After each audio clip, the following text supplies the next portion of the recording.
ela me chamou um dia e falou assim, Kleber, eu queria que você soubesse que aqui na escola ninguém gosta de você. E aí eu falei, fiquei chocado na hora. Eu falei, por que você... Ela falou assim, porque você é preto e eles não gostam de preto aqui. Essa pergunta é tão boa e tão... E até chega a me emocionar um pouco, porque me faz lembrar de um momento muito difícil da minha adolescência. E aí o nome mais estranho, assim, que soou pra gente e que tinha um significado interessante era o Cubo. Ele falou, o nome do grupo vai ser o Cubo agora.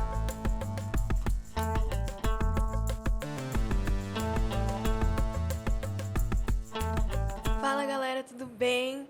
Estamos aqui começando mais um episódio do nosso podcast com ele, que é cantor, compositor, escritor, empresário. Meu, tudo que você imaginar. Kleber, fica à vontade, a casa é sua. E bora bater um papo. Bora lá. Salve, salve. Muito bom dia, tarde, noite. Não sei que hora que você está assistindo esse programa, né? Muito obrigado, Agatha, Rafinha. Satisfação total. A gente que agradece, sinta-se em casa e fica à vontade. Vambora, vamos bater um papo. Cola com nós. Meu, primeira pergunta que eu queria te fazer é assim, na sua música, 1980, você fala logo no início da gravação que você é um milagre. Você sabia o que era um milagre? Conta mais isso pra gente. Eu não tinha conhecimento disso, né? Eu descobri isso quando eu tinha por volta de uns 12, 13 anos de idade. Eu tava dando muito trabalho em casa, né? E aí minha mãe precisou contar essa história pra mim, pra eu ter entendimento de como foi difícil, né? Pra eu chegar ao mundo e pra eu chegar até ali. E como eu não tinha esse entendimento, e eu sou uma pessoa hiperativa mesmo, eu meio que vivia de forma desenfreada, dormia pouco, eu quero aproveitar todos os momentos da vida, todas as horas do dia. Durmo pouco até hoje, mas antes eu dormia bem menos. Eu dormia, tipo assim, a cada 2 dias eu dormia 4 ou 5 horas. Nossa Senhora! É. E aí eu tive esse entendimento próximo dessa idade, quando minha mãe resolveu contar a história de como ela conheceu meu pai, como foi a chegada dela aqui em São Paulo, que eu nem sabia que ela era do Nordeste. Como foi pra ela contou mais coisas, né, do que eu conto na música. Como foi o primeiro emprego dela aqui em São Paulo, como foi a receptividade dos paulistanos, né, ao ver a família dela chegando ali próximo da Estação da Sé, sem saber para onde ir, com frio, porque naquela época o pessoal vinha de Pau de Arara. Não sei nem se vocês sabem. Sabe o que é Pau de Arara? Menor ideia. É um caminhão, não é? Ou é um caminhão ou um ônibus lotado de pessoas, uma pessoa em cima da outra. Tipo, se cabe 50 pessoas, tem tipo 250 pessoas. Uau! E aí eles chegaram ali na região da Estação da Sé. E a família inteira, porque tinha uma pessoa da família que veio para São Paulo para trabalhar e conseguiu um bom emprego. E aí, que é meu tio Júlio, e aí ele entrando em contato com a família, falou, vem todo mundo pra cá, porque aqui é uma terra que mana leite de mel. E aí o pessoal veio embora. Veio pra cá, todo mundo deixou tudo lá e o pessoal veio. Só que aí chegou aqui, o pessoal que estava acostumado com muito calor lá, né? Se deparou com uma terra já à noite, muito frio, garoa e pouquíssimo calor humano, né? As pessoas não receberam tão bem assim. E ela foi contando isso. Eu fui me entristecendo no decorrer da conversa, que na verdade era um monólogo, né? Não era uma conversa. E ela começou a falar, chorou, se emocionou muito, e eu me emocionei também. E assim que ela terminou de contar, eu corri pro quarto para escrever essa história, mas não de forma não musicalizando. Sim. Eu ainda não tinha, né, essa prática de escrever música. Então eu fui escrever num caderno ali para eu nunca mais esquecer os detalhes e tal. E quando eu tava entrando no estúdio com o Alcubo em 2003, eu lembrei dessa história e eu falei, eu acho que eu vou escrever a minha música, eu vou escrever a música da minha vida, né, do meu testemunho. E foi assim que surgiu a música 1980. Aconteceram muitas coisas depois que eu escrevi, que a gente lançou essa música, né? Eu tinha acabado de casar, eu casei em 2002, aí a gente gravou essa música em 2003, aí em 2004 veio a minha primeira filha, Isabelle, que hoje tem 20 anos de idade, é missionária, está estudando psicologia também. Aí depois veio a Luana, que tem 16 anos hoje, que está cantando com a gente no Alcubo hoje, que é conhecida como Luliwana, né? E tem a Pérola, que tem 7 aninhos também, que é uma pérola.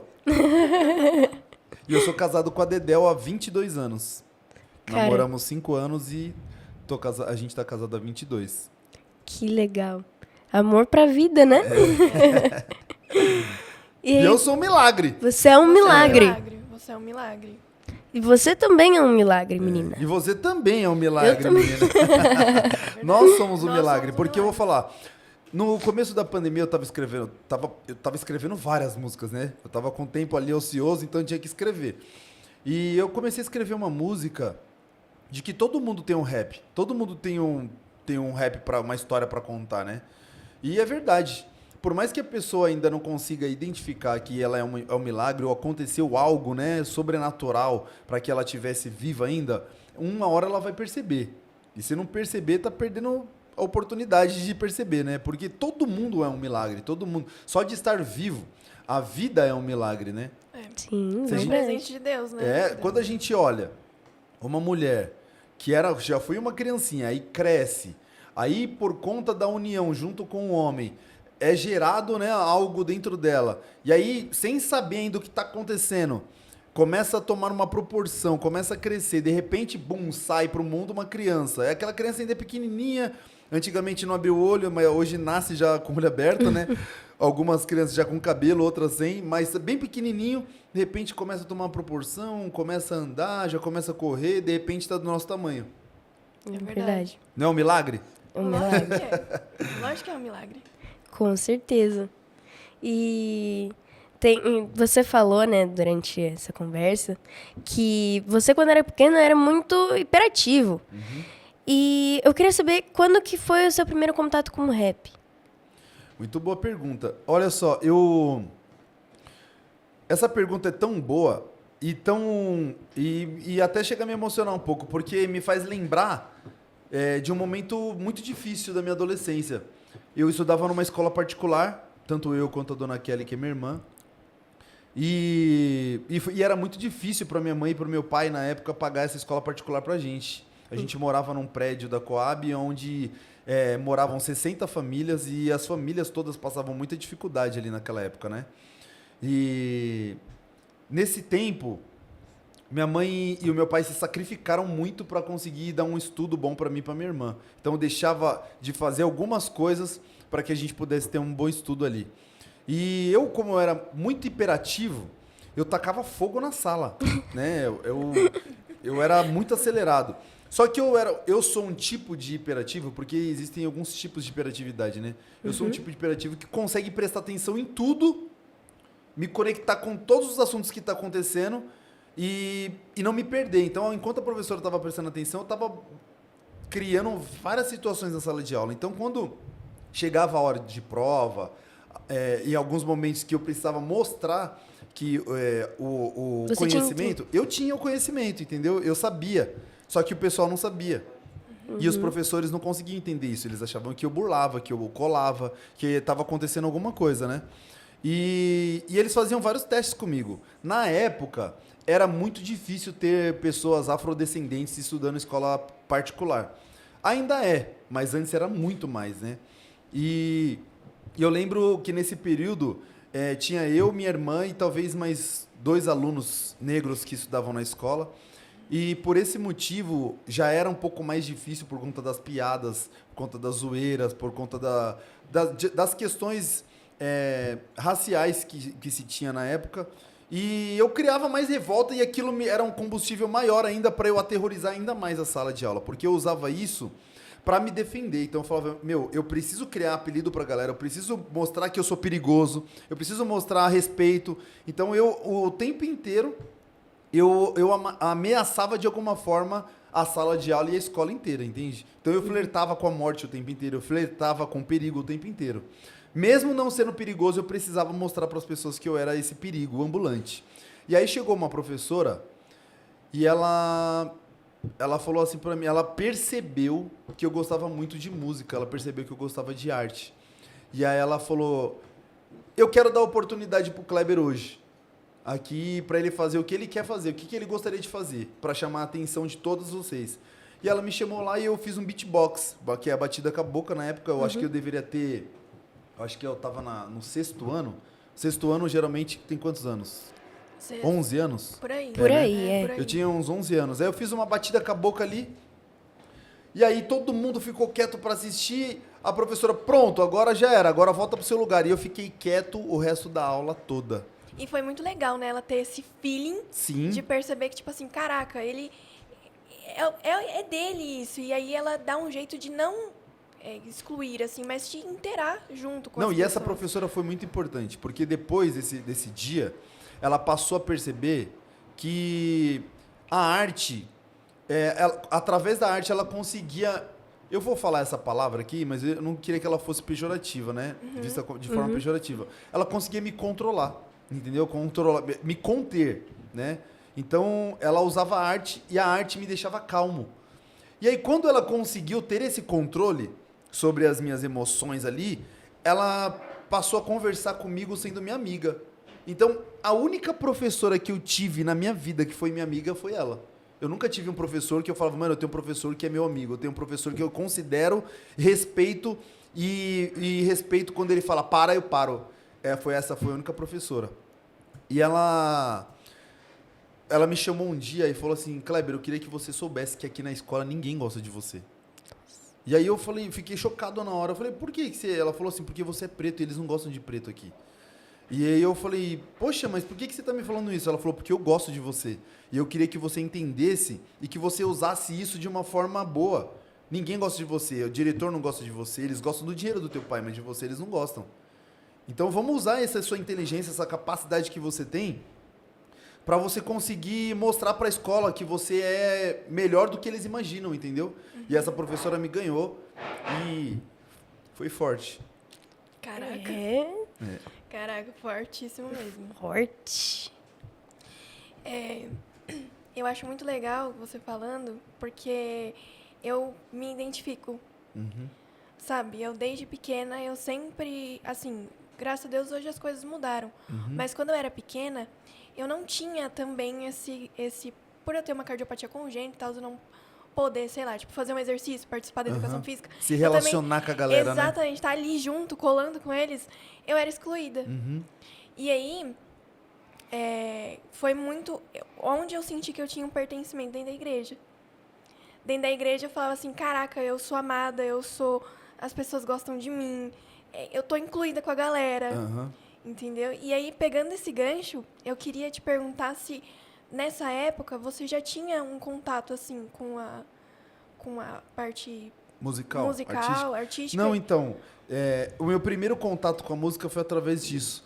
E aí depois, eu fui... Quando eu terminei o 8º ano, que antigamente não tinha o 9º ano, eu pedi pra minha mãe para ela parar de pagar a escola. Eu falei, eu não quero mais que a senhora pague a escola particular pra mim, porque eu quero conviver com os meus amigos. Porque ninguém gosta de mim naquela escola. Eu quero ter a oportunidade de estudar com pessoas que gostam de mim, que pensam igual eu.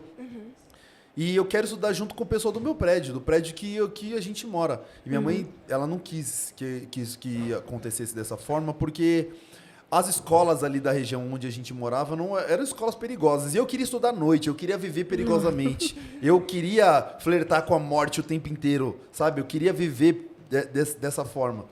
Então, quando eu falei para ela que eu queria estudar à noite, que eu queria estudar na escola ali próximo de casa, onde todo mundo estudava, ela falou, não dá. E aí eu falei, não quero mais estudar na escola particular e tal. A gente estava numa transição, meu pai estava prestes a sair de casa, eles estavam em conflitos ali, né, de relacionamento já há um tempão. E aí ela falou, beleza, então eu vou deixar você estudar nessa escola aí que você quer. Só que com uma condição. Falei, qual? Eu também vou voltar a estudar.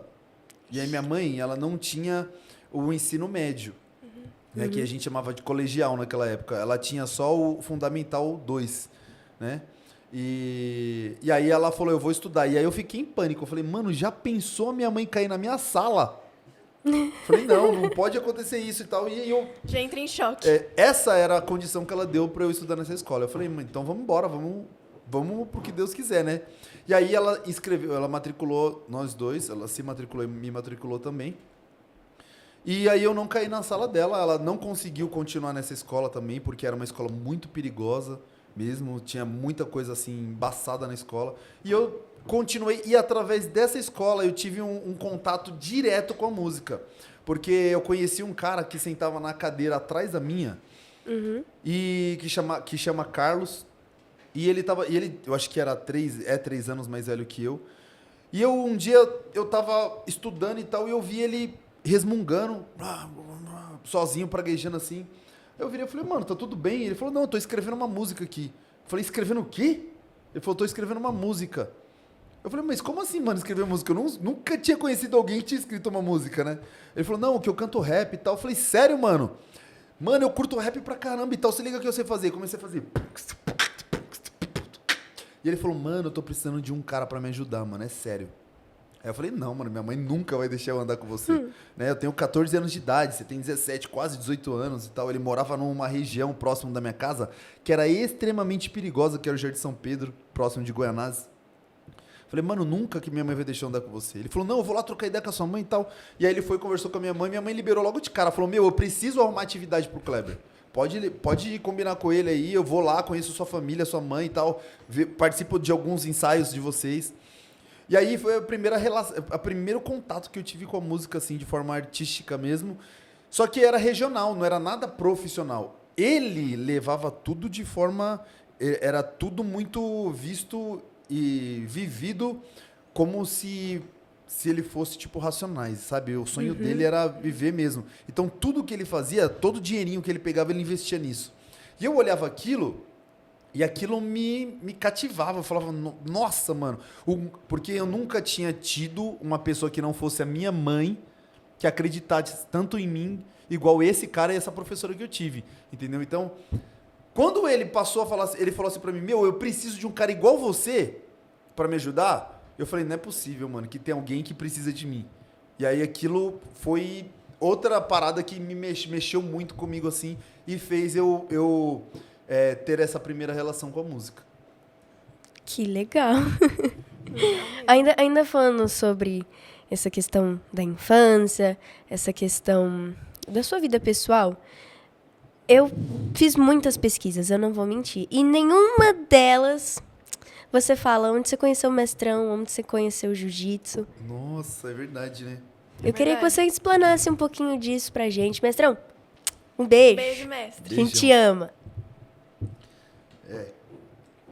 Eu conheci o mestre através de um amigo da música chamado Eli, do grupo DMN. A gente tava estouradaço com o Cubo, a gente com a música naquela sala 1980 que não parava nunca de tocar, tocava em tudo que é rádio.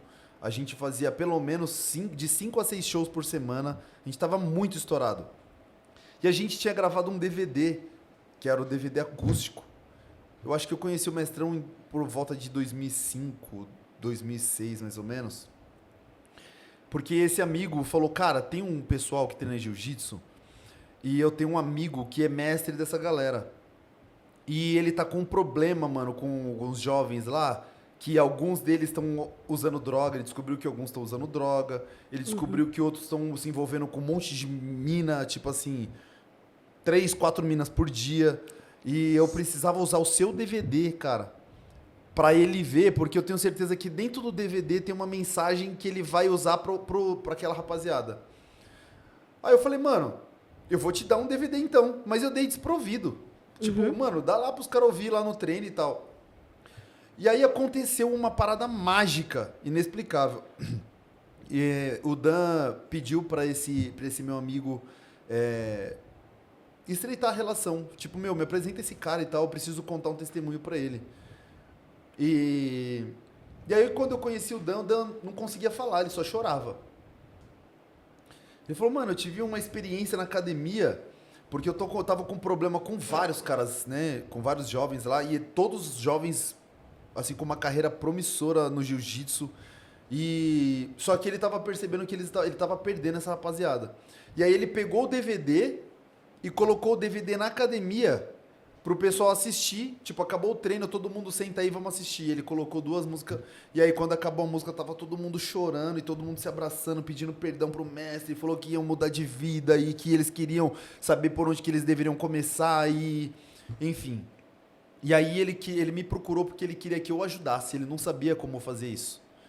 E aí eu fui, ele me levou lá numa palestra, numa palestra pra rapaziada, eu troquei uma ideia com o pessoal e foi assim o primeiro contato que eu tive com ele. Logo que aqui passou isso, ele começou a ter um problema sério, um problema de relacionamento. O mestre Dan tem um filho chamado Everton e uma filha chamada Yane, né, de um outro relacionamento. E ele estava com um problema seríssimo, né? A mulher que ele era casada saiu de casa e deixou uma carta. Falou, ó, levei todo mundo, levei todos os móveis, se vira aí. Deixei só, parece que tinha deixado só um cachorro, inclusive. Eita. E quando ele chegou na casa dele lá, ele viu aquele cenário todo, caiu quase numa depressão profunda e pensava em se matar todo mundo e, enfim. Eu conheci o Dan num período que o Dan era um homem perigoso. O Dan ainda é um homem perigoso porque ele é uma arma ambulante, né? Mas ele era um homem perigoso porque ele não tinha suas emoções controladas, né? Ele era um homem descontrolado emocionalmente falando. E eu cheguei nesse período. Onde eu não tinha tempo para poder dar atenção e ele sabia que eu não tinha esse tempo e eu parei, né, quase tudo da vida para poder dar esse tempo para ele e a gente ter um início de um relacionamento ali de amizade. E o Dan se tornou um irmão para mim, né? Quando eu comecei a treinar jiu-jitsu, o Dan falava, ó, você não leva jeito para isso e é importante você saber. Então, vai ficando por aí, mano. Eu gosto de ter você por perto, porque você tem uma boa conversa, você conversa bem com os caras, você tem sempre um bom conselho. Vai ficando por aí, e quando você não quiser mais, mano, eu vou entender. Não é? Vai ser diferente da relação que eu tenho com os caras. E eu quase parei por várias fases, várias épocas, né? E eu não parei foi por misericórdia mesmo. E acabei me tornando um faixa preta do Dan em 2016, comecinho de 2017, e eu acredito que nem ele imaginava que um dia ele me formaria um faixa preta, né? Mas isso é o que menos importa na nossa relação. A nossa relação de amizade é uma relação emocionante também. Cara, de verdade, eu fiquei muito feliz em saber dessa história entre vocês dois. Eu sempre tive essa curiosidade. Como começou tudo isso, essa relação? Porque eu vejo vocês agora como carne, como unha e carne. Uhum. E aí, fiquei muito feliz em saber. Eu vou contar uma coisa pra vocês aqui. Eu nunca contei isso pra ninguém, só minha esposa sabe. Exclusivo. O mestre Dan, nessa época, e muito tempo, durante muito tempo, o Dan morou na Coab mesmo, né? Lá dentro da Coab. E durante muito tempo eu ia viajar com o Cubo, ainda viajo, mas nessa época, durante 3, 4, 5 anos, eu ia viajar com o Cubo e ficava sexta, sábado, domingo fora. Ia viajar quinta, às vezes voltava só segunda. O Dan passava na minha casa todos os dias. Tirava foto e me mandava. Tô aqui na porta da sua casa fazendo segurança, fica tranquilo. Que legal, mano. O Dan, ele é surpreendente, cara. É. Não tem o que falar dele. De verdade, ele acolhe mesmo, assim, igual eu tava te falando, né? Poxa, eu amo estar na Coab por conta dele. Ele é um cara embaçado. Ele é embaçado mesmo. Hoje o Dan é um outro homem, né? Eu conheci um Dan, na época, que ele falava de matar todo mundo o tempo inteiro.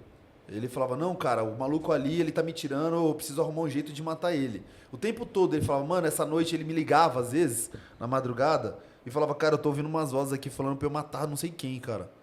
E eu preciso, essa voz tá me atormentando. E a gente teve uma parada louca que eu não sabia o que fazer, teve um dia. Falei, eu não sei o que fazer. E eu falei, Dan, sabe aquele DVD que eu te dei que tem umas músicas gospel? Era um outro DVD que tinha uma coletânea de música gospel. Eu falei, cara, coloca esse DVD e ouve a música 3. Eu nem sabia qual era a música 3. Eu nem sei qual que era a música que ele ouviu. E ele me ligou no outro dia de manhã e falou, cara, depois que eu comecei a ouvir a música me trouxe uma paz. E a voz sumiu. E agora toda vez, mano, que acontecer algo parecido, eu vou colocar aquela música pra ver. Como que você sabia que aquilo... Eu falei, mano, eu inventei uma coisa lá pra ele, né? E até hoje ele acredita. Eu nem sei que música que era. E deu certo, assim. O Dan, eu tive a felicidade, né? De depois acompanhar, ter o Dan como meu acompanhante na igreja. O Dan, eu consegui levar o Dan para a igreja. O Dan foi batizado na igreja que eu faço parte até hoje. Frequentou a igreja que eu frequento durante um tempão, né? Hoje ele acompanha a sua esposa na igreja que eles frequentam. E eu vi, né? Eu acompanhei essa transformação, essa mudança, né? Das emoções do Dan, do espírito do Dan. Estar com o Dan durante um tempo era pesado, né? Hoje todo mundo quer estar perto do Dan porque ele é um cara amável, né? É verdade. E você falando sobre a música, né? Sobre esse álbum, esse CD que você tinha falado pra ele ouvir. Eu queria saber, porque assim, eu gosto muito de música, no geral. E a música, ela tem o poder de fazer com que você domine as suas emoções ou com que você externalize também. O jiu-jitsu, ele faz muito isso. Ele te faz dominar as coisas, as suas, né? E aí eu queria saber, porque assim, tem um álbum seu que... Assim, como você se sente tendo pessoas que te falaram assim, cara, hoje eu estou bem com a minha família porque eu ouvi Filhos. Ou porque eu ouvi Cinderela. Porque assim, são... Cara... Você falou a primeira música aí, é Filhos, e também é um fato muito curioso. A música Filhos, quando eu escrevi, essa música era pra Dona Kelly cantar sozinha, né? E ela negou, ela falou, cara, eu não vou cantar essa música porque esse tema é um tema pesado pra mim, não é legal. E aí eu voltei pra casa, refiz a música pra eu cantar junto com ela. Ela falou, se você cantar junto comigo, eu aceito. Só que quando a música tava pronta, eu falei, mano, eu acho que não é legal a gente lançar essa música. Porque... Era bem intimista, né? Quando meu pai ouvir essa música, talvez isso faça mal pra ele, né? E eu pensei muito nisso. Eu falei, eu não sei. E aí algumas pessoas me convenceram. Eu mostrei a música pra algumas pessoas antes de lançar a música nesse disco. E as pessoas falaram, não, cara, você precisa, mano, mostrar essa música pro mundo e tal. Talvez o seu pai nem escute essa música. E se ele escutar também, é importante ele saber o que aconteceu com toda essa decisão e com tudo, né? Com toda essa história. E muitas pessoas procuraram a Dona Kelly para falar, e o Alcubo também para falar sobre a música Filhos, por exemplo. Tipo, essa música aproximou, né? O meu pai de mim. Essa música fez eu ter coragem de voltar a conversar com meu pai. Essa música me fez ter coragem de procurar os meus filhos. Foi uma música que realmente fez história na vida de muita gente, e eu quase não lancei essa música. Outra música que eu quase não lancei também foi Cicatrizes, que é uma música que tem a participação do irmão Lázaro. Quando eu escrevi essa música, eu não achei que a música era uma música boa, e ela não me emocionou como emocionou a primeira pessoa que eu mostrei. Eu tava na minha casa produzindo a música Cicatrizes é uma música que eu produzi. E eu produzi a música em 5 minutos. Eu tinha escrito a música e eu falei, eu precisava produzir alguma coisa para eu gravar aqui no home studio que eu tinha, para eu saber se ficou legal. E eu gravei tudo, gravei o refrão, inclusive, também. E aí falei, não curti. E aí eu mostrei para um cara. Um amigo meu foi me visitar em casa nesse mesmo dia, eu mostrei pro cara, falei, fica ouvindo a música aí que eu acabei de gravar. Pum, dei um play e fui pra cozinha tomar uma água. Então, quando eu voltei, ele tava se derramando em lágrimas. Falei, o que aconteceu, mano? Você viu alguma ligação? Falou, não, mano, a música. Falei, mano, mas... Pra você era normal, né? Tipo, não, mano, eu não entendi que ele se emocionou mesmo com a música ali, né? E aí, eu falei, tem certeza, mano? Eu acho que você tá mais aí, né? Ele falou, não, cara, mexeu mesmo e tal. Aí eu falei, não, beleza, mas eu ainda assim, eu tava certo de que eu nem mostraria pro grupo. Só que eu tinha um compromisso com o grupo de levar uma música pronta pra gente entrar em estúdio. E eu tinha gravado essa música num pendrive, porque eu tinha a responsabilidade de levar pro grupo uma música pra eles ouvirem, pra gente saber o que a gente levaria pro estúdio, né? Pra gente produzir lá. E eu falei, caso eles não acreditem que eu tentei escrever e não gostei do que eu escrevi, eu vou ter no pendrive que eu tenho como provar. Só que quando chegou no estúdio, eles falaram, não, então já que você escreveu, a gente quer ver, a gente quer ouvir. E se a gente gostar? Eu falei, não, mas eu não gostei. Não, mas a gente quer ouvir. Aí quando eles ouviram, ele falou, não, mano, você é louco, a gente tem que lançar isso aqui. E essa base que você cantou em cima, da onde você tirou? Eu falei, não, eu produzi lá em casa em 5 minutos. E foi a instrumental que acabou ficando mesmo. E, cara, de verdade, Cicatrizes é uma das músicas que eu mais gosto. Mano, é uma das músicas que tem mais visualização do El Cubo. Tem mais, se eu não me engano, ela tem mais visualização do que a Tiquidi. E a gente nunca trabalhou essa música. Mas essa música realmente ela até arrepia, assim, a história da música é muito muito legal. É muito forte a Muito história forte. da música. Quando eu escrevi a música Cicatrizes, a minha intenção era fazer o ouvinte sentir raiva dele mesmo. Porque a minha intenção era contar uma história vista do ponto de vista de 3 pessoas diferentes. Da pessoa que salvou a família, do bombeiro e a terceira, a mãe. Então, a primeira pessoa, eu queria que as pessoas sentissem raiva da pessoa, de quem salvou. Como que eu queria que as pessoas sentissem raiva? Julgando. Mano, o que esse cara fez? Ele estragou a vida de alguém. Ele tá falando que agora ele pode sofrer as consequências. O que será que aconteceu? Parece que foi um incêndio mesmo. Será que é isso mesmo que aconteceu?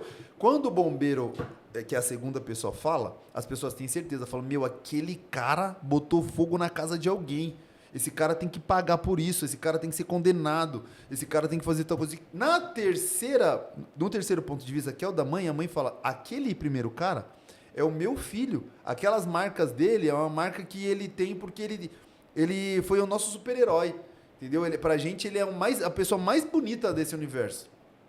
Então, a intenção que eu tive era de provocar isso nas pessoas, de que o nosso julgamento, o nosso pré-julgamento, geralmente ele vem antes de uma história contada. A gente não sabe. Ele não conta a história toda, né? A gente julga pelo que a gente tá vendo, mas a gente nem sabe o que aconteceu. Entende? Uhum. E uma coisa também que a gente queria saber. Todas as suas músicas... Então vocês conversaram antes, né? Um pouquinho. Pouquinho. A gente fez a lição de casa, entendeu? E uma coisa que a gente estava se questionando, porque de fato, a gente falou assim, caraca, a gente precisa saber disso. As suas músicas, todas, pelo menos dos álbuns mais antigos, né? Elas são baseadas em fatos reais? Todas as nossas músicas, elas são baseadas em fatos reais. Todas. Sim. Algumas histórias são histórias nossas. Outras histórias são histórias de pessoas que a gente conviveu. Outras histórias são histórias que a gente ouviu. Tipo assim, mano, eu tava conversando com uma pessoa aqui, a pessoa contou a história e essa história mexeu comigo. E aí a gente relata essa história de forma musical, né? A gente musicaliza essa história. Então, todas as histórias são reais. Algumas histórias eu juntei umas 3. Tipo assim, da história da Naquela Sala. O personagem da Naquela Sala é uns 3 amigos que eu tive. Misturei a história de uns 3 amigos que morreram da mesma forma e construiu esse personagem. Então, o Mussum da Naquela Sala existe. O sujeito simples da música, do personagem principal da música também existe. A mãe que viu o cara matando o filho também existe. Então, assim, e entre tantas outras histórias. A música, quem te viu, a história do DJ FJ e do Thales Roberto, juntei a história dos dois e fiz uma história só. Né? Edivaldo Silva, que é a história que o Feijão escreveu, a história de uma pessoa que ele conheceu. E assim vai. Legal.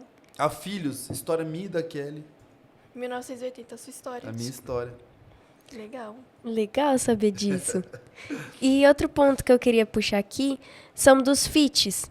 Que vocês têm feat com Dexter, feat com o irmão Lázaro.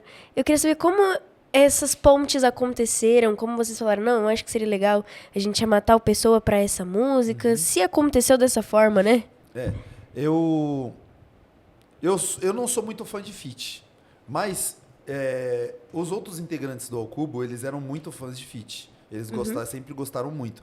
Então eu sempre era a pessoa que falava, mano, não sei se é legal, mano, não sei se vai ser legal, mano. Eu sempre fui essa pessoa. E eles sempre foram a pessoa, não, mano, vamos chamar. Então eu falava, já que a gente vai chamar, então vamos chamar alguém que a gente se identifica ou alguém que a gente tem relação. Então, ou todas as participações que a gente fez, ou que fizeram no nosso álbum, são pessoas que ou que a gente gosta da música ou do estilo musical, ou da história que ele construiu, ou ela construiu musicalmente falando, ou a gente tem alguma relação com essa pessoa. Ou seja, de amizade ou relação musical, né? Artística. Sim. E aí, às vezes, acontece no camarim de um show. Tipo, que nem com o Thales Roberto. A gente se conheceu nos camarins. E aí, mano, a gente precisava fazer um som, pô, eu curto pra caramba o som de vocês, a gente também curte o som de você, o seu som. Mano, então vamos estreitar o relacionamento, vamos fazer uma música junto. Aí foi assim que nasceu a música que a gente viu. Uma música que eu escrevi. E quando a gente quando eu terminei de escrever, que era uma música pensada já, né, de caso pensado pro Thales Roberto, a gente entrou em contato e falou, ó, é essa música aqui. Mas também tem a música que a gente fez de caso pensado pro Planta e Raiz na época, pro Irmão Lázaro, que caiu de gaiato na época, porque quando eu escrevi, a ideia era colocar a Dona Kelly pra fazer o refrão mesmo, né? Uhum. E aí a gente, na hora que a gente tava no estúdio gravando, colocando voz, a gente viu no estúdio que essa música combinaria com o Irmão Lázaro. E como a gente já tinha tido contato em camarins de shows e tal, e o Irmão Lázaro falou, eu curto muito o trabalho do El Cubo e tal, e a gente também pagava um pau pra história que ele Não, Irmão Lázaro é brabíssimo. construiu, né, com a sua arte ali, a gente chamou e logo de bate-pronto ele aceitou. Entre tantos outros artistas, o Dexter, o irmãozão, né, a primeira participação que ele fez no nosso disco, ele ainda estava privado da liberdade dele, ele estava guardado ainda, né, na penitenciária, e ele aceitou, né, esse convite, e entre tantos outros irmãos também que participaram e são importantes aí na nossa trajetória. Netinho de Paula, que era do Negritude Júnior, Péricles. E tem mais feat pra chegar agora nesse novo álbum. Esse novo álbum, nessa nova formação do El Cubo, né? Que é Kleber, DJ FJ, Luliwana. Nós temos um álbum aí com o título intitulado Legado, que tá já em fase de finalização. Agora a gente tá numa gravadora nova também, que é a Universal Music. E tem muitos feats vindo aí, eu ainda não posso divulgar ainda, né? Mas tem bastante feat interessantíssimo nesse álbum, que eu acredito que vai emocionar bastante gente, porque eu tô me emocionando gravando esse disco. Aí, galera, já fica ligado aí no Fica a álbum, hein? dica. Fica ligado. Mas é muito legal, assim, essa parceria que você vai construindo ao longo, né, dos álbuns. Eu, particularmente, eu sou um pouquinho fã de rap, mas porque o meu pai apresentou, né? Ele apresentou pra mim e pra Rap. Se não fosse ele ser meio vida louca, não tinha quem apresentasse, entendeu? E aí, tem uns pelo menos eu curto muito Racionais. Uhum. E aí, eu sei que teve Sabotagem, por aí vai. E aí eu queria saber quais são as suas inspirações dentro do rap. Durante muito tempo, as minhas maiores referências foram rappers do Brasil, brasileiros, né? E Mano Brown, com certeza, para todos os rappers do Brasil, ele é a maior referência, né? Tanto ideologicamente falando, como musicalmente falando. Tecnicamente falando, ele é a maior referência que a gente tem dentro do rap nacional e também dentro das periferias, né? Mas durante muito tempo, também foram as minhas referências, o grupo DMN, Sistema Negro, Consciência Humana, Doctors MCs, Sabotagem, SNJ, e da nova geração, que já não é mais nova geração, que eu gosto bastante de ouvir também, que é Emicida, Rashid, Pregador Lu, que não é novo, já também faz parte de uma geração bem antiga do rap nacional também. E entre outros artistas. Hoje a gente tem aí na safra, dentro do gospel, a gente tem a rapaziada do trap também, que é o 2 Metro, Nesk, Bruno Ramos, né? Uma rapaziada aí que tá chegando com tudo. Victim também. E eu gosto de ouvir os meninos também. Eu não sou muito adepto do trap, eu sou mais adepto de músicas de batidas secas e melancólicas, assim, né? Eu não curto tanta música metalizada, tão digitalizada, mas eu respeito muito tudo isso que está sendo construído, até porque é uma ramificação do rap que eu faço também. É verdade. Só pegando um gancho do que a Agatha falou, tudo que eu sei de rap, tirando o que meu pai me ensinou, eu aprendi em batalhas de rima. Oh, que da hora! Eu aprendi assistindo as batalhas de rima. Então, o Boom Bap. Uhum. Ela, inclusive, me deu uma aula. Eu tive que ensinar pra ela um pouquinho antes. Então, eu gosto muito de Boom Bap. Tipo assim, o que eu gosto de fazer, Boom Bap. E músicas mais melancólicas, mais paradona, mais na moral. Sim. Ali, sabe? Que faz as pessoas terem um pouco mais de tempo e os ânimos mais tranquilizados para elas conseguirem entender o que a gente está falando. Então, são as músicas que eu mais me identifico para escrever e produzir. É legal saber disso.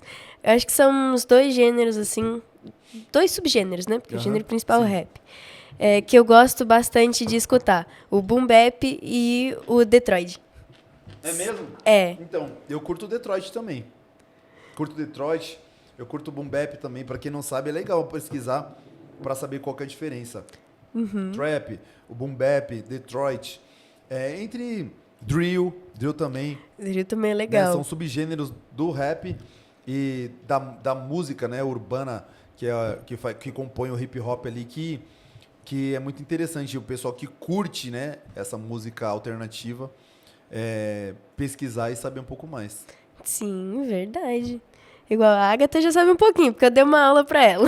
Então quer dizer que você ouve batalha. Então você sabe batalhar, você sabe fazer uns freestyle. Ixi, aí você quer demais. Então. E aí, coloca a Rafa pra fazer uns freestyle ou não? Não, gente, que Não, é né? isso? Deixa quieto, né? Deixa Mas quieto. eu acho muito genial. Quem sabe fazer na hora, assim. Não, é difícil pra caramba. É muito difícil. Ainda mais você não pode repetir palavra, tem que ter ali uma gama muito grande, tem que rimar uma coisa com outra, pá. Meu, onde vocês descolaram esse provolone aqui? Brasil Fruit, Brasil Fruit. nosso patrocinador que mandou. Nossa, que delícia, hein, mano? Uma delícia, não é? Tem como mandar uns desses lá pra minha casa? Opa, Com certeza. Meu Só Deus! passar o endereço. Bom demais. Anota o endereço aí, ó. Rua Baco, 2 cabelos de macaco enrolado.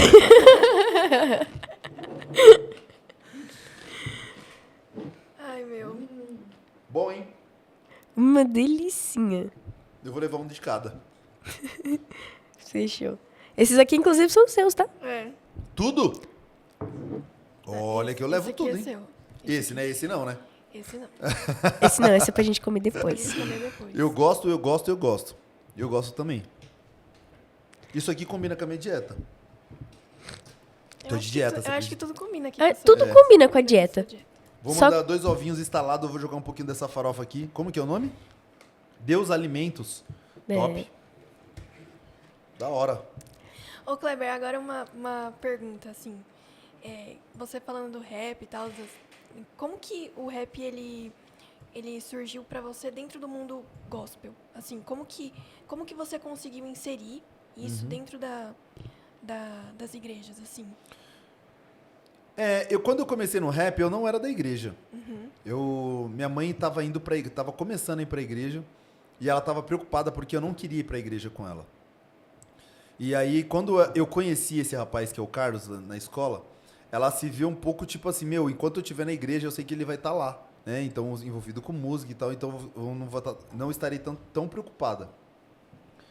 E quando eu comecei para a igreja, que foi um pouquinho tempo depois, talvez 1 ano e meio, 2 anos que eu tava ali com esse rapaz em exercício ali, mais ensaiando do que tocando fora, eu participei de um acampamento da Igreja Metodista Wesleyana da Carmozina. E aí me levaram... Minha mãe, né, fez o convite e tal. Eu tinha acabado de começar... Eu era recente no relacionamento com a minha esposa. E aí eu falei, eu vou se a minha namorada for e tal, só que minha namorada não quis ir. Ela falou, eu não vou porque eu queria que você fosse e fosse alguma coisa, e você prestasse atenção e fosse especial. Porque ela também estava começando a ir numa igreja e ela queria que eu me apegasse a alguma igreja, né? E aí eu fui. E aí eu fui impactado nesse acampamento e eu voltei meio diferentão. Eu falei, cara, eu acho que eu quero começar a colar com esse pessoal aí. E aí eu comecei a ir nessa igreja. E aí, num segundo acampamento que a gente foi, que eu já tinha me batizado, já estava envolvido com a galera e tal, participando do grupo de jovens. Aí rolou um segundo acampamento, depois de 1 ano e meio, 2 anos que eu já estava envolvidaço. E aí, nesse acampamento, falaram, precisa escrever uma música aí, vai dividir em 2 grupos, e o grupo que apresentar a melhor música vai ganhar não sei quantos pontos aí, que vai, né, ser bem pesado na balança. Aí eu falei, eu sei escrever música. Já sei alguma coisa. Só que eu não podia contar pra ninguém, né? E tinha um cara que era envolvido com rap também, que fazia pouco tempo que tinha se convertido, que era o Naldo Di, né? Na época, um grande amigo meu também. E eu falei, mano, você vai ser do meu grupo, a gente vai escrever um rap. Ele falou, mano, mas a gente tá na igreja, tio, como que a gente vai escrever um rap na igreja? Eu falei, não, mano, vamos falar de Deus no rap, tio. E não era comum isso naquela época, né? E a gente escreveu isso no acampamento, e a gente ganhou né, ali a batalha do acampamento por conta da música. Só que a equipe que ganhasse tinha que apresentar a música no culto no domingo, voltando do acampamento na igreja. E aí, quando a gente... Corta aqui pra mim, ó. Corta pra mim aqui, ó. Vem, dessa aqui, eu vou contar essa história aqui pra você. Quando eu apresentei essa música com o pessoal na igreja, o pessoal ficou meio de boca aberta, meio em choque, porque tinha muita senhora na igreja. Tinha muita tiazinha. O pastor, que chama pastor João Ceni, um homem muito sábio, inclusive, ele foi um pastor assim que marcou muito a minha vida também. Ele me procurou depois do culto e falou: Kleber, incrível o que vocês fizeram. Eu falei: sério mesmo, pastor, que você não ficou preocupado? Ele falou: não, eu gostei muito, cara, do que vocês fizeram. Eu me identifico muito musicalmente com isso. Mas eu queria te falar algo importante. E aí foi um baque que eu vi isso, a princípio, assim, foi assombroso pra mim na hora, mas eu entendi muito bem o que ele quis dizer. Ele falou: cara, a igreja que a gente faz parte não tá preparado pra sua arte. Acho interessante você procurar uma outra igreja que tenha mais jovens e que as pessoas se identifiquem mais com estilo musical. Eu gosto, mas o povo daqui não curte. Melhor você procurar um outro lugar. E a princípio eu fiquei assustado, mas logo eu encontrei um pessoal, mano, que me abraçou de um jeito que eu me senti muito acolhido e passei a fazer parte de um grupo. Eles me convidaram para fazer parte de um grupo chamado Apocalipse Urbano na época. Era um grupo de rap dentro da igreja. E aí foi um dos momentos mais interessantes que eu tive assim dentro da igreja, na minha juventude. Porque eles me ensinaram a ver com responsabilidade, né, a música. Porque eu fazia música antes sem responsabilidade. Aí eu comecei a fazer ali por conta do acampamento. E aí quando eu conheci essa rapaziada do Apocalipse Urbano, eles fizeram eu ver isso tudo de forma responsável. Falou: não, mano, a gente vai falar de um assunto muito poderoso, que é o assunto que pode salvar a gente. E aí foi onde o rap entrou na minha vida mesmo, de verdade. Aí eu comecei a fazer rap dentro da igreja. Saí desse grupo por alguns problemas que a gente teve socialmente falando, porque a gente tentava salvar todo mundo a qualquer custo, né? Uhum. E aí uma vez a gente entrou numa bocada pra salvar um cara, numa biqueira, né, que vendia droga. E a gente começou a trazer um cara pra perto da gente. E só que esse cara tinha matado aí umas 2 ou 3 pessoas. E esse cara que morreu era amigo de uns caras que estavam procurando esse cara que matou pra matar esse cara também. Virou uma bola de neve. E aí eles descobriram que esse cara tava andando com a gente e eles ameaçaram a gente de morte. Falou: ó, a gente vai matar todo mundo que tiver envolvido com esse cara. E aí eu precisei me deslocar. Minha mãe, eu era novo, eu deveria ter 17 para 18 anos. Minha mãe, quando ficou sabendo disso, minha mãe quase teve um piripaque do Chaves. Ela falou: não, você não vai fazer mais parte disso, não. Pelo amor de Deus. Eu: não, mãe, isso agora faz parte da minha vida. Eu nasci para isso. Eu nasci para salvar as pessoas e tal. A senhora precisa entender. Ela falou: não, você vai ficar trancado em casa, senão eu não vou conseguir sair para trabalhar. E aí eu não pude, durante um tempo, estar envolvido com isso. Aí foi quando eu conheci um cara que cantava com o Feijão e com o DJ FJ na época. Eles tinham um grupo chamado Alternativa C. E ele me levou. Eu conheci o DJ FJ, o Feijão, e passei a acompanhar esses caras em algumas apresentações. E aí, por algum motivo ideológico também, o Feijão e o DJ FJ resolveram sair desse grupo. E eu, que já não fazia parte, só colava. Os caras me convidaram, falaram: mano, vamos fazer uma parada junto. A gente falou: vamos, só não tinha nome ainda. O que a gente vai fazer? Falou: mano, vamos fazendo música. E a gente foi fazendo música que falava com o nosso coração, falava na nossa alma também, com a nossa alma. A gente colocou a alma pra fora ali naquele disco Respire Fundo.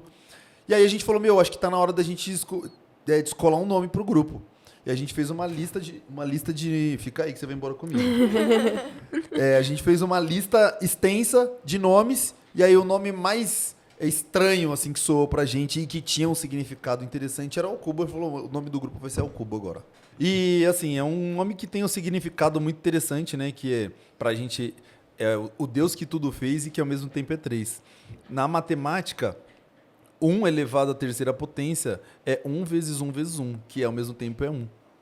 Caramba, tá vendo, Agatha?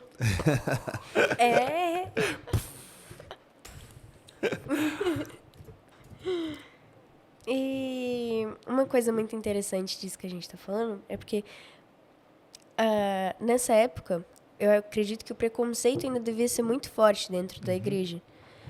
Queria saber como que você lidou com essas críticas, com esse preconceito e como você vê, né, a evolução do rap dentro das igrejas hoje em dia.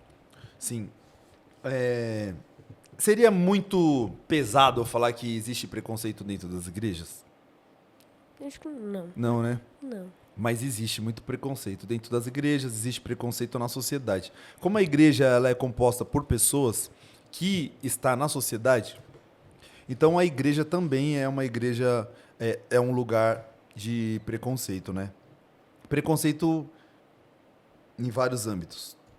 Seja artístico, seja racial, social, machista também, né? E a gente teve que brigar muito.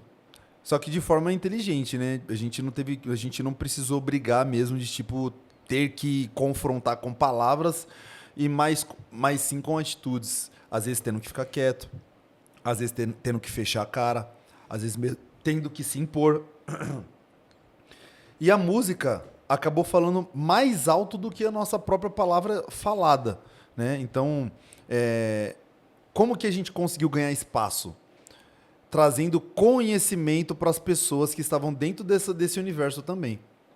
Então, a gente vê uma grande responsabilidade da gente, desde essa época, de mudar uma atmosfera, de mudar uma consciência preconceituosa, não só dentro da igreja, mas de toda a área onde a gente está inserido, né?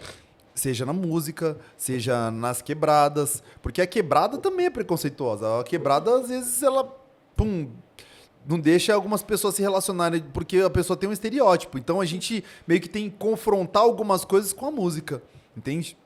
O governo, entre outras coisas que a gente já citou em diversas músicas da gente. Então, como às vezes já aconteceu, por exemplo, de algum contratante falar pra gente no dia do show, de falar assim, eu não curto o trampo de vocês, eu só trouxe vocês porque o pessoal queria muito, porque o pessoal da minha igreja gosta muito, porque as minhas ovelhas gostam muito. A gente fez aqui, né, um esquema aqui e todo mundo queria o Ao Cubo e eu só trouxe por esse motivo.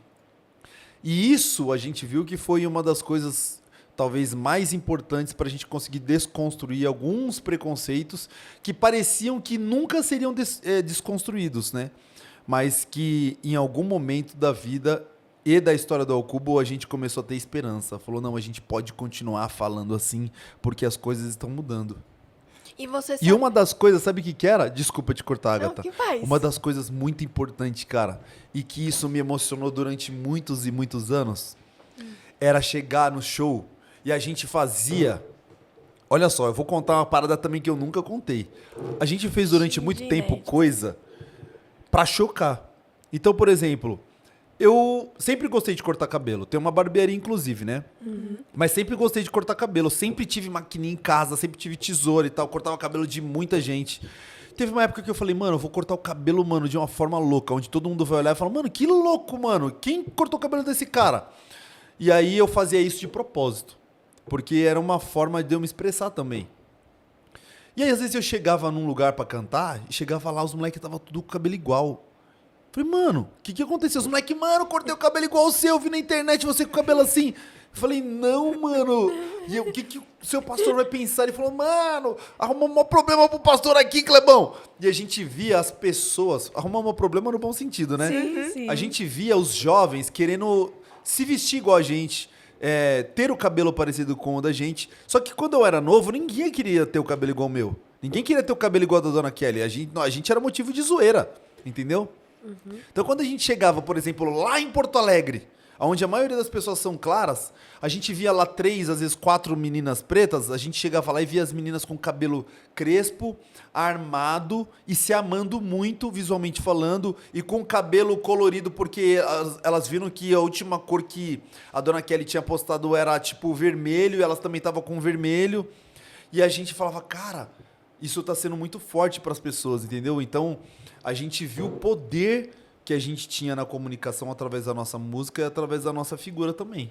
E isso é muito legal, porque quando a gente falou mais no começo da entrevista, né, que na escola, por exemplo, você não se sentia pertencente àquele lugar, a música fez com que vocês se sentissem pertencentes de algo maior e fizessem com que pessoas também se sentissem pertencentes àquilo. Se tornassem referências. Você sabe que vocês fizeram me lembrar de algo muito... de uma conversa que eu tive com a minha filha Luana. Minha filha Luana, ela me fez comprar um óculos para ela que, ao mesmo tempo que é caro, é um óculos que eu não acho bonito. E eu falei, eu não achava bonito, eu passei a achar ele bonito por conta do que ela me falou. Inclusive, eu aprendo muito com ela, com a Isabelle e com a Pérola, né? Aprendo muito. Ela me ensinou algo. Ela queria muito um Juliette. Aí eu falei, filha, é um óculos caro. Sim. E não é um óculos bonito. Ela falou, por que não? Por que a senhora não acha um óculos bonito? Eu falei, porque esse óculos é um óculos, mano, que parece um óculos da rapaziada, mano, que não quer nada da vida, mano. E aí ela falou, pai, esse óculos conta uma história. Eu falei, a história de quem? História do quê? Ela falou, o pessoal tá enriquecendo. A história do que ela falou, pai, esse óculos, ele é um óculos que o pessoal do funk usa. O pessoal que gosta de música alternativa também usa. E que isso conta uma história. Isso tem eles criaram um estereótipo e é um estereótipo para mostrar o que o senhor mostrava na sua época. Olha, e ela que me legal. desconstruiu. Ela me fez começar a gostar desse óculos. Ela falou assim, ó, é uma forma deles externarem também alguma coisa. Com o visual. E é importante o senhor tentar entender isso. E aí eu falei, acho que eu vou começar a usar o seu óculos. E aí eu comecei a usar o óculos e comecei a gostar de me ver com óculos. Eu nunca me imaginei usando até emprestado, assim, de uma... Não, deixa eu pegar aqui sem ninguém ver. Nunca nem me imaginei. Mas depois que eu coloquei no rosto, eu comecei a gostar por conta da história que ela me contou, entende? Bacana. Legal, não é, Agatha? Sensacional. E muitos estilos da quebrada, que nascem na quebrada, eles são levados, por exemplo, a São Paulo Fashion Week, entre Sim, muitos verdade. modelistas também, por conta de uma cultura, por conta de uma história. É importante a sociedade olhar, assim como eu preciso, mesmo fazendo parte de uma cultura alternativa, eu preciso olhar com bons olhos e tentar entender a história que está por trás dessa cultura, a história que está por trás desse visual, né? Para poder entender melhor. E puxando um gancho disso, eu sei que você escreveu 2 livros infantis. Eu queria que você explanasse um pouquinho pra gente sobre eles. O primeiro que eu escrevi chama O Início do Povo Marrom, que conta a história de Adão e Eva, né? Ali no mais próximo do que a minha imagem se conecta com o que eles eram mesmo. Não que isso faça a diferença na vida religiosa, mas isso tem uma importância muito grande em questões ideológicas e de se ver, né, bonito, de se ver importante para Deus também, porque durante muito tempo eu me olhava e falava, eu nem me pareço, mano, com as figuras que Deus fez. E depois que eu passei a olhar essas figuras, algumas figuras da Bíblia, como figuras parecidas comigo, ou eu parecida com essas figuras, eu comecei a ter uma relação com esse Deus de forma diferente, como realmente alguém da minha família. Entende? E aí eu falei, eu preciso escrever uma história para que as pessoas que têm esse mesmo problema que eu tive também passem a ter uma relação melhor com esse Deus como família mesmo, e não como um Deus tão distante, um Deus que talvez seja parecido com o povo que oprimiu essa pessoa durante um tempo, mas um Deus que se parece bastante com ela também. Puxa. Essa é a primeira obra. A segunda obra, ela chama O Melhor Amigo, que conta a história de um ser que usava roupas claras para ir para o trabalho e voltando do trabalho ele achou um cachorro jogado na rua, largado, sujo, tremendo, com fome. E ele se esvaziou da sua glória, pegou o cachorrinho no colo, levou para sua casa, deu acolhimento, deu amor, deu comida. E aí, toda vez que ele vai embora, ou toda vez que ele parte, né, para ir para o seu trabalho, o cachorro fica ali esperando ansiosamente a volta do seu dono para poder mostrar para ele o quanto ele é grato e o quanto ele ama pelo ato generoso daquele dono. E aí eu faço menção a Jesus. Falo, se eu fosse igual esse cachorro, esperando ansiosamente a volta do nosso dono. É uma música, é um livro poético, né? Ele tem rimas ali e tal. Os dois. Meu, sensacional. E o que eu achei mais legal é que você incluiu todo mundo. Assim, todas as idades. Aham. Porque, muitas das vezes, uma criança ela não entende um rap, mas ela vai entender um livro infantil. Exatamente. E quando eu escrevi os livros, Agatha, sabe o que eu pensei? Eu pensei na possibilidade do pai ser impactado, do pai, da mãe ou da pessoa que está contando a história para o filho, ser impactado com a história também. Porque eu acredito que muitas questões, elas não conseguem entrar na nossa mente quando a gente está numa massa ou quando a gente está ouvindo um produto ou sendo impactado por fala num programa assim, quando está no meio de todo mundo, né? Ou está no meio da igreja, com o pastor falando, muita gente em volta. Tipo assim, de 1 hora de palavra que o pastor fala, o que vai ficar no coração pra sempre daquela pessoa talvez seja 2 minutos, Sim. sabe? Ou às vezes nem fica, ela esquece na segunda-feira. E eu acredito que a intimidade, o momento onde você tá sozinho ou você tá em 2 ou 3 pessoas, isso faz você se conectar de forma maior e pegar, absorver a maior parte daquilo que está sendo contribuído ali, né, com a pessoa, sabe? E quando eu escrevi esses 2 livros, a minha intenção não era chegar só em crianças, era chegar também nos leitores das crianças, para as crianças, entende? Na família, né? É. Isso é muito legal. Muito legal. Muito legal mesmo. E também eu queria trazer esse ponto da representatividade que você trouxe, porque a maioria das imagens que a gente tem, as representações de Jesus ou coisas do tipo, são eurocentristas, são dele branco, são dessas coisas. Então eu achei muito bacana essa representatividade, onde você falou, onde as pessoas elas possam se identificar. Eu costumo falar... Você tá namorando? Não. Você tá namorando? Não. Vou falar pra vocês o que eu falo pra minhas filhas. A Isabelle e a Luana. Eu acho que vocês... Eu vou falar algo aqui pra vocês, e é óbvio que eu falo isso aqui empoderado de um pouco de conhecimento. Mas os meninos têm medo de meninas igual vocês, igual minhas filhas também. Meninas que têm conhecimento, sabem quem são, que têm conhecimento, os meninos têm um pouco de medo, porque os meninos gostam de dominar. Os meninos gostam de falar assim, eu quero uma pessoa pra me chamar de minha e, tipo assim, ter que me obedecer na hora que eu falar.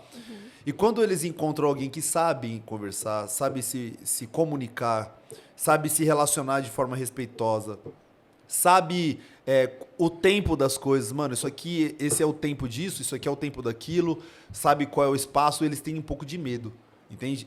Principalmente quando tem alguém que sabe se defender. Então eles têm um pouco de medo, de receio. As minhas filhas nunca namoraram ainda, não que eu saiba, né? Elas nunca namoraram, tanto a Isabelle de 20 quanto a Luana de 16 e nem a Pérola com 7. Mas elas já almejaram, né, um relacionamento já. E elas têm dificuldade mesmo, porque é difícil encontrar uma pessoa. Você vai ter dificuldade porque a régua que vocês têm de medição é o seu pai. É verdade. Deve ser Né? verdade. Então, tipo assim, se não for pra arrumar alguém igual do teu pai ou melhor que o teu pai, nem arruma, nem mexe com isso. Não é não? Isso é verdade. Isso é verdade. Então, a probabilidade de assustar essa rapaziada é muito grande. E quando aparecer alguém, essa pessoa vai ser uma pessoa bem especial mesmo. Então, eu acredito muito que a pessoa que Deus tem programadinho, reservadinho pra vocês, é uma pessoa especial mesmo. É o que eu costumo falar para minhas filhas, é uma pessoa especial e que cabe dentro dessa forma, né? Essa forma de conhecimento, essa forma ideológica, essa forma religiosa também. Só que, se vocês furarem a bolha, se vocês vacilarem, vocês acabam não participando dessa bênção, né? Sim. Acaba pegando um malfeitor aí pelo caminho. Um atribulado. Eu escrevi uma parada que vai virar um livro daqui a pouco também, chama Família Real de Realeza, que conta a minha história, a história da minha esposa e das minhas filhas. É uma história para adolescente, meninas, para mostrar para elas que existe sim, né, a possibilidade delas terem uma família real de realidade e real de realeza, de se sentir princesas e rainhas também, né? Só que elas precisam fazer tudo direitinho e concluir as etapas para que elas não furem essas etapas e acabam encontrando aí os malfeitores, Os atribulados, os atribulados da vida. Aí a gente já sabe na Bienal de quem vai ser a primeira pessoa que a gente vai pegar autógrafo. Com certeza. Vamos Entendeu? pegar o seu autógrafo na próxima Bienal. E o bom é que a gente tem ele pertinho da gente, né? Verdade. Com É verdade. certeza. Eu estive na Bienal, na última Bienal agora, né, apresentando meus livros. E na próxima Bienal, com certeza, teremos mais obras aí lançadas. Yes! Isso aí. E vocês? Agora eu quero saber um pouco de vocês. Eu posso fazer pergunta pra vocês? Pode, com Pode. certeza. Como que você apareceu no jiu-jitsu? Como que eu apareci no jiu-jitsu? Quem É. apareceu primeiro no jiu-jitsu? Você treina também, né? Eu treino. Quem apareceu primeiro? O meu pai. Meu pai. Ah, é? Eu treinava judô na época. Aham. E aí meu pai, ele sofreu uma fratura no tornozelo. E ele falou assim, cara, eu não vou voltar pro judô. E nessa mesma academia que a gente treinava, tinha jiu-jitsu. Aí ele falou, vou nessa aí. Vou ver qual que é a o que fita. que é. É. Aí ele gostou e ele vivia me enchendo o saco pra ir. Falava, não, Rafa, vamos. Aí eu falava, ai, mano, sai dessa. E você sai era bem fora. pequenininha. É, eu era muito pequenininha. Eu devia ter uns 6, 7 anos. Aham. Falei, sai fora, mano. Meu negócio é judô. Tava ganhando tudo pelo judô, sério. Aham. Aí eu falei um dia só pra ele calar a boca, só pra ele parar de me encher o saco. Falei, tá bom, vai, eu Eu vou. vou. E nossa, eu gostei. Foi amor à primeira vista, sério. Não, e tem tudo a ver com o judô também, né? Sim. Quem é do judô e chega no jiu-jitsu já chega com meio caminho andado. Sim, Isso é verdade. Né? E você? Cara, eu comecei a treinar judô junto com ela. A gente começou juntas. Só que eu comecei a treinar mais porque pra melhorar mesmo a minha parte de autoestima, também parte respiratória e tal. Aham. E aí, eu sempre fui doida pra competir. Só que a Rafa falava, a gente, né, eu não posso. E aí a gente falou assim, primeiro campeonato dela, olha, você vai ter que representar, entendeu? Então, no judô, eu comecei mais treinando por conta disso. No jiu-jitsu, eu fui junto com ela também, meio que ela que me arrasta pras coisas. E aí também foi pelo mesmo motivo, pra melhorar o cardio, melhorar também essa parte de defesa pessoal. E é apaixonante, né? Porque é um desafio pra vida, né? De É. você se desafiar e você vencer a si próprio todos os treinos. Cada treino é um treino, né? É verdade.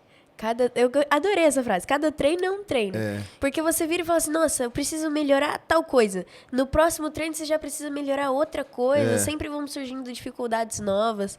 E até mesmo a nossa cabeça vai mudando ao decorrer do treino. Fala, mano, não tô bem, eu preciso focar, eu preciso estar aqui dentro. E qual que é seu propósito com o Gil? Meu propósito com o Gil, vou falar tanto pessoalmente quanto profissionalmente. Pessoalmente, acredito que seja levar a palavra de Deus. Porque tanto pós-pódio quanto um pouquinho antes, eu oro com as meninas, falo de Deus para elas. Então, espalhar a palavra. Agora, profissionalmente, é levar como profissão mesmo. Seguir aí, ser campeã mundial, se Deus quiser, na faixa preta. E tá ganhando o mundo. Amém. Da hora. Profissionalmente, a Rafa treina profissionalmente, né? Você não treina profissionalmente, é mais por saúde mesmo. Eu ajudo ela nos bastidores. Aham. Então, agora eu tô ajudando ela na parte do Instagram, tudo. E agora com o projeto do podcast também, Ó, né? Tem uma figura muito importante pro rap nacional chamado Emicida. E o Emicida, ele tem uma figura que talvez seja... Eu não gosto de ter que falar quem é mais importante do que quem, mas eu vou falar disso para empoderar alguém que não é visto, né?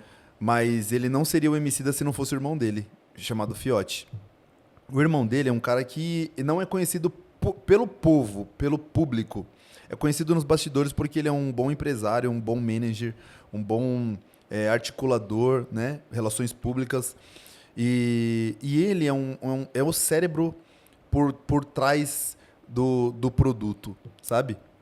E com certeza, eu acho que é importante vocês trabalharem juntas, uma como a máquina que executa e a outra a máquina que pensa. Não que você não pense, né? Mas ela mais executa. mais executa na do É linha muito de frente. importante e Deus, ele pensa em tudo. Sim. Eu acredito muito que a gente... o jiu-jitsu... Eu tentei parar com o jiu-jitsu durante muitas vezes, né? E o que não me fez parar com o jiu-jitsu foi justamente esse propósito, que é de pregar a palavra através do jiu-jitsu. E eu vou falar real pra vocês aqui, algo que eu também nunca falei, eu acho, publicamente. Eu não gosto tanto de jiu-jitsu. O jiu-jitsu é uma parada que eu treino há 17 anos, mas eu não gosto tanto do jiu-jitsu. O que eu gosto do jiu-jitsu é das pessoas. É. Eu tô no jiu-jitsu por conta do relacionamento com as pessoas que eu criei e por conta do propósito que Deus colocou no meu coração um dia de salvar pessoas através do Gil. Então, quando eu vi essa possibilidade, quando eu conheci o Dan, e eu vi que através do jiu-jitsu eu podia salvar uma galera ali dentro, eu falei, cara, eu vou continuar nesse negócio aqui. Enquanto Deus falar pra eu continuar aqui, eu vou continuar aqui nesse lugar salvando gente. E tá acontecendo de forma, assim, muito bonita. Eu tenho vivenciado muitas coisas, ganhado muitos irmãos novos com o jiu-jitsu também. E eu acredito que tá vindo uma safra nova de salvadores para esse universo, né, que a gente vive, que vai ser muito importante para o jiu-jitsu e para as pessoas que frequentam. Eu participo, né, de uma organização chamada FEUFA-SP, ou FEUFASP, que promove campeonatos de jiu-jitsu, tanto o jiu-jitsu para todos quanto o Fantastic Duelo BJJ. E tem um atleta profissional, faixa preta, que participa de diversos campeonatos assim grandiosos também, que estava participando de todos os nossos eventos, e muito sorridente, muito alegre. E um dia eu encontrei ele estava pelo menos com uns 15 quilos a menos, num tempo menos de um mês, assim, que eu tinha visto ele de outro evento. Falei, mano, o que aconteceu, tio? Que você perdeu peso assim de uma forma absurda, ele era fortão. Falou, cara, eu tava numa depressão, cara, que eu tentei me matar algumas vezes. E eu lembrei de algumas coisas. O jiu-jitsu foi muito importante pra mim, algumas frases que eu ouvi, sabe? E entre outras pessoas também, que, assim, tantos testemunhos que a gente ouve, né? E eu olho esses exemplos, assim, e vejo por que eu ainda estou no jiu-jitsu, por que eu ainda faço parte de projeto social com jiu-jitsu, equipe de jiu-jitsu, organização que promove eventos de jiu-jitsu. Com certeza é com essa responsabilidade de ser um instrumento na mão de Deus para salvar pessoas. E eu fico feliz, de ter essa safra nova, que não é tão nova, mas dentro do jiu-jitsu, mas que é nova de idade, que tá com muito fôlego de vida, muita vontade, né, de pregar o evangelho, de lutar, seja por trás dos bastidores ou dentro do tatame, e que entendeu esse propósito e que vai ser a minha continuação, que vai ser a continuação do Caio Almeida, que vai ser a continuação de tantas outras pessoas que pregam o evangelho através do esporte também. Passar esse legado adiante. É, isso é muito bacana. E... eu não me sinto sozinho mais. E uma coisa que, pra gente encerrar, eu queria perguntar, já pegando o gancho disso que você estava falando, se você viveu, não só dentro do jiu-jitsu, alguma experiência de evangelismo mesmo, de fé, assim, alguém virar e falar assim, poxa, você foi um ótimo professor pra mim, a sua fé, cara, o fato de ver você exercendo sua fé mudou a minha vida, ou a música, por exemplo. Sim, hoje eu tava falando sobre isso. Eu tenho um aluno de jiu-jitsu que é faixa preta e ele é vegetariano, né? E eu sempre fui carnívoro, muito carnívoro, assim. De, tipo, fazer churrasco 3 vezes por semana e as outras 4 dias por semana correr atrás de algum lugar que tinha churrasco. Meu Deus. E durante um tempo, eu tava tentando evangelizar esse cara, falar de Deus pra ele. Ele tava um pouco atrapalhado nas suas ideias, meio assim, sabe? E eu falava com ele, esse cara falava, mano, eu não consigo, tio, sabe? Esse negócio não tem nada a ver, assim, comigo. Eu não consigo, sabe? E parar de pensar do jeito que eu penso, e enfim. E aí um dia, eu cheguei no tatame passando mal pra dar aula, e ele falou, mano, o que você comeu ontem? Aí eu falei, eu tava na churrascaria. Ele falou, mano, acho que a carne fez mal pra você. Eu falei, não, mano, nada a ver. E puxei o treino. Aí no outro dia, tipo, depois de umas 2 ou 3 semanas, eu cheguei no treino passando mal de novo. E era uma época que eu tava passando mal com frequência, assim, na região estomacal, assim, sabe? Sim, sei. E aí ele olhou pra mim e falou, mano, o que você comeu ontem? Eu falei, mano, eu comi churrasco. Ele falou, mano, a carne tá fazendo mal pra você, cara. E aí no outro dia, eu cheguei falando que eu não tava me sentindo muito bem, mas ele tava olhando pra mim. E aí eu falei, eu não vou reclamar. Aí ele falou, comeu carne ontem, né? Eu falei, comi. Ele falou, mano, você tem que parar de comer carne, mano. A carne tá fazendo mal pra você, cara. Eu falei, mano, eu não consigo. Eu não consigo, mano. Isso é uma parada que me pega muito. Talvez ela esteja fazendo mal pra mim, mas eu não consigo parar de comer carne. Ele falou, caramba, parece eu falando. Aí eu olhei no fundo dos olhos dele assim, ó, e falei, mano, eu vou parar de comer carne por você. Só que aí você também vai ter que fazer, você vai ter que mudar de vida também por mim. Aí ele falou, você pararia de comer carne por mim? Eu falei, eu pararia. Ele falou, então eu vou mudar de vida por causa de você. Caraca. E há 5 anos eu não como carne vermelha. E ele há 5 anos se batizou na igreja, hoje ele é envolvido com um projeto social, Nasci Pra Vencer, ele é músico da igreja, e ele, com certeza, ele é um exemplo hoje pra molecada da quebrada dele, pro pessoal do projeto social, ele é tipo um ídolo lá onde ele mora. E é um exemplo assim a ser mencionado, mas eu ouço algumas pessoas dizendo sobre, poxa, mano, só de estar aqui perto de você eu sinto um negócio diferente, cara, eu não sei explicar o que é, mas eu venho às vezes aqui na barbearia nem pra cortar o cabelo, só pra estar aqui pertinho e ficar ouvindo você falando, e a gente consegue entender que tudo tem um propósito, né? Verdade. E, caramba, essa história que você contou, ela é muito legal. É muito legal, e Ela nem é eu muito consigo legal. acreditar que eu parei de comer carne vermelha por conta disso. Mas nem no molho de tomate, aquele molhinho bolonhesa lá, eu como carne. Se alguém fizer não, eu separo aqui, não, eu vou comer então só macarrão sem nada. Eu nunca mais comi carne vermelha.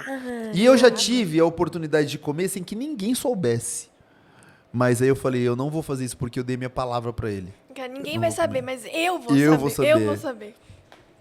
Caraca. Ô, louco, só porque eu ia te convidar pro churrasco, mano. Eu como frango. Eu não Bom como ponto. mais carne vermelha, mas eu como frango, como peixe. Bom ponto. Então eu vou fazer um churrasco de frango, peixe e salada. Aí, ó. Fechou. É isso. Ah, tá na dieta também, bom que aproveita. Tô né? na dieta também, bom que eu já aproveito. E olha só, por conta do propósito, falando de propósito, né? Quando se tem um propósito, tudo muda. Quando surgiu esse propósito, eu pensei que seria muito mais difícil ficar sem comer carne vermelha, porque eu sempre fui muito apaixonado, né, por carne vermelha, assim. E por conta do propósito, eu nunca senti falta de carne vermelha. Nunca senti falta. Tipo assim, Caraca. eu pensei que seria muito difícil. Ia ficar aquele período, tipo, ai meu Deus do céu, alguém me traz pra eu sentir o cheiro da carne. Eu nunca senti falta. E engraçado que por conta disso, algumas pessoas próximas de mim pararam de comer carne vermelha por conta disso também. Falaram, eu acho que eu também vou parar de comer carne vermelha. Você acredita? Acredito. Acredito. O exemplo arrasta, né? O exemplo arrasta. Inclusive, esse é o lema do queixo. Falando nisso, um beijo, queixo. É verdade. Queria te agradecer muito por ter aceito estar aqui no nosso podcast. Você é uma pessoa abençoada. De verdade, eu olho pra você assim, eu só vejo luz. E... É que tá direcionada pra mim. Não, Amém. pô. Mas, de verdade, eu olho pra você, eu só consigo enxergar bênção. Você é uma pessoa muito iluminada. E eu só tenho a te agradecer por transmitir isso pra gente, por fazer a diferença na nossa vida, seja através do rap, seja através do jiu-jitsu, ambos, ou tá aqui conversando com a gente, contando um pouquinho da sua história. Pô, eu fico muito feliz, vocês também, assim, conversando com vocês, essa mansidão na fala também traz uma paz, né? Mas eu conheci você através do Dan. O Dan falava pra mim, tem uma menina, cara, lá ele sempre falava assim, né? Tem uma menina do Marreta que você precisa conhecer, cara. A menina é uma menina especial, ela fala igual você, assim, mano. Ela tem umas ideias meio parecidas com a sua. Eu queria que você conhecesse e tal, e a gente nunca tinha a oportunidade de se trombar, né? Sim, verdade. Mas toda hora ele falava, toda hora que eu me encontrava com ele, ele falava, mano, eu preciso fazer você conhecer essa menina, eu preciso fazer você conhecer essa menina. Ela gosta do Alcubo também e tal. E a gente não conseguia ter essa oportunidade. A primeira oportunidade que eu tive de conversar com você foi na pandemia, naquele podcast que você fazia, né, da sua casa. E depois na graduação, né, que a gente se viu, que a gente se conheceu também.